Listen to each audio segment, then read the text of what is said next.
The best full-frame mirrorless cameras from Canon, Sony, and Nikon are the best cameras we've ever seen. Having merged the advantages of mirrorless technology with large 35mm image sensors, these cameras are now adding AI-based autofocus systems, ridiculous resolution, and unbelievable burst rates. We have compiled a list of the top 5 best full-frame mirrorless cameras of 2024 just for you. From sleek designs to high-quality cameras, we have it all. You can easily purchase any of these cameras by clicking the link in the video description below. Number 5. Sony A7C II. The Sony A7C II is an innovative camera that defies convention by housing full-frame capabilities within a compact APS-C body.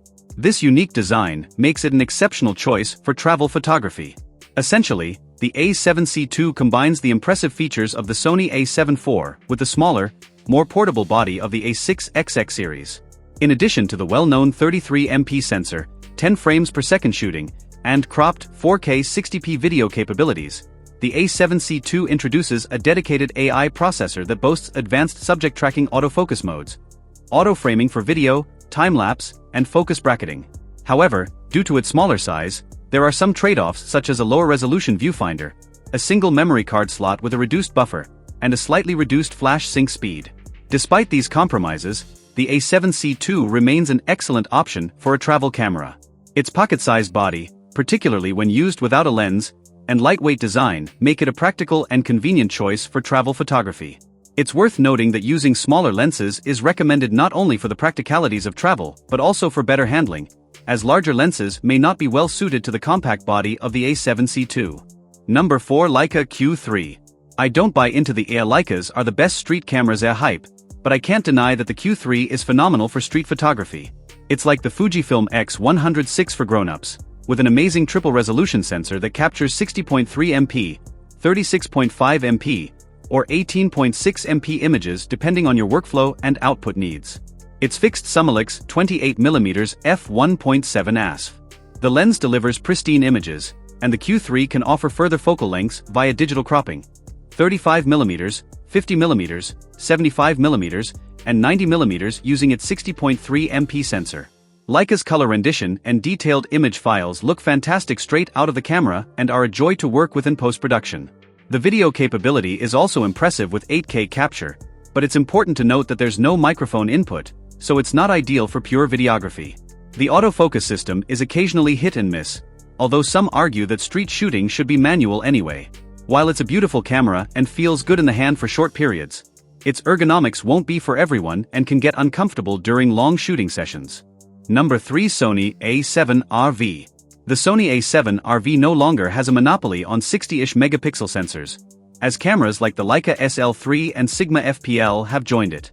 However, it remains my top choice for landscape shooting due to its superior performance. Landscape photographers appreciate high resolution, and the 61MP sensor still offers more pixels than most other cameras, except for medium format cameras. Additionally, the camera can produce an amazing 240MP image using pixel shift, which is great for capturing even more detail. However, it's important to note that this feature is not suitable if there's any movement in the scene, such as flowing water or moving foliage. While I'm generally not a fan of Sony's colors, the A7R V's color reproduction is very good for landscapes. The backside illuminated sensor also provides excellent dynamic range even at higher sensitivities. In addition to its high-resolution capabilities, the A7R V also offers a great autofocus system, 10 frames per second burst shooting, and 8K 24p video recording. Although I wouldn't recommend it as a primary video camera, the option to capture high-resolution footage to complement stills is very welcome. My only criticisms are the notoriously unfriendly menu system and the choice of CFexpress Type A memory. While it's convenient that the A7R V offers hybrid card slots that also support standard SD cards, I would have preferred the superior CFexpress B cards, which are faster and used by other manufacturers. Number 2. Panasonic Lumix S5iX. Panasonic has always been known for its exceptional video quality, but I have never been able to trust its outdated autofocus system.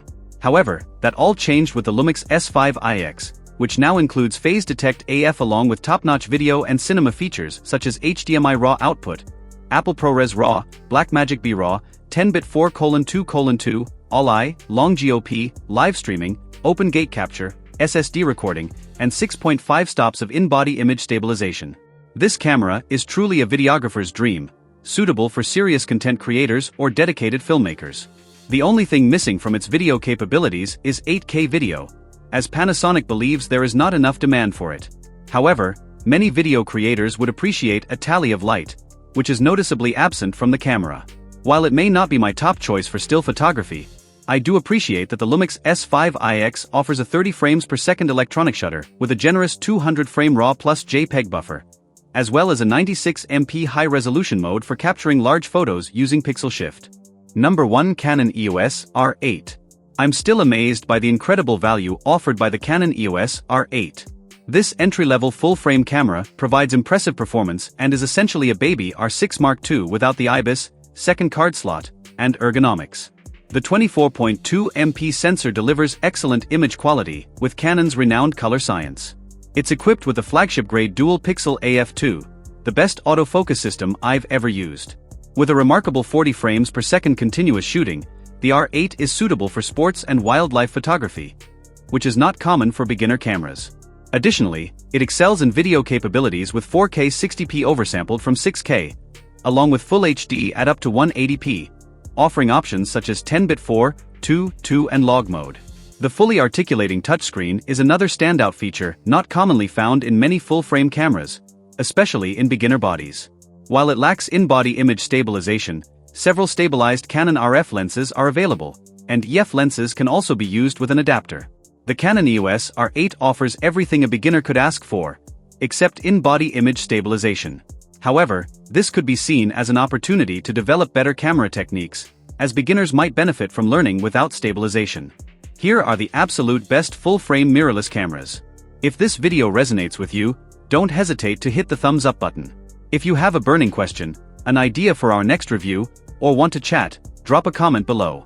We value your insights and are always eager to engage in conversation. If you decide to subscribe, welcome to the Tech Tribe. We have some epic content coming your way, so buckle up. Until next time, keep rocking, stay safe, and catch you on the flip side. Peace out.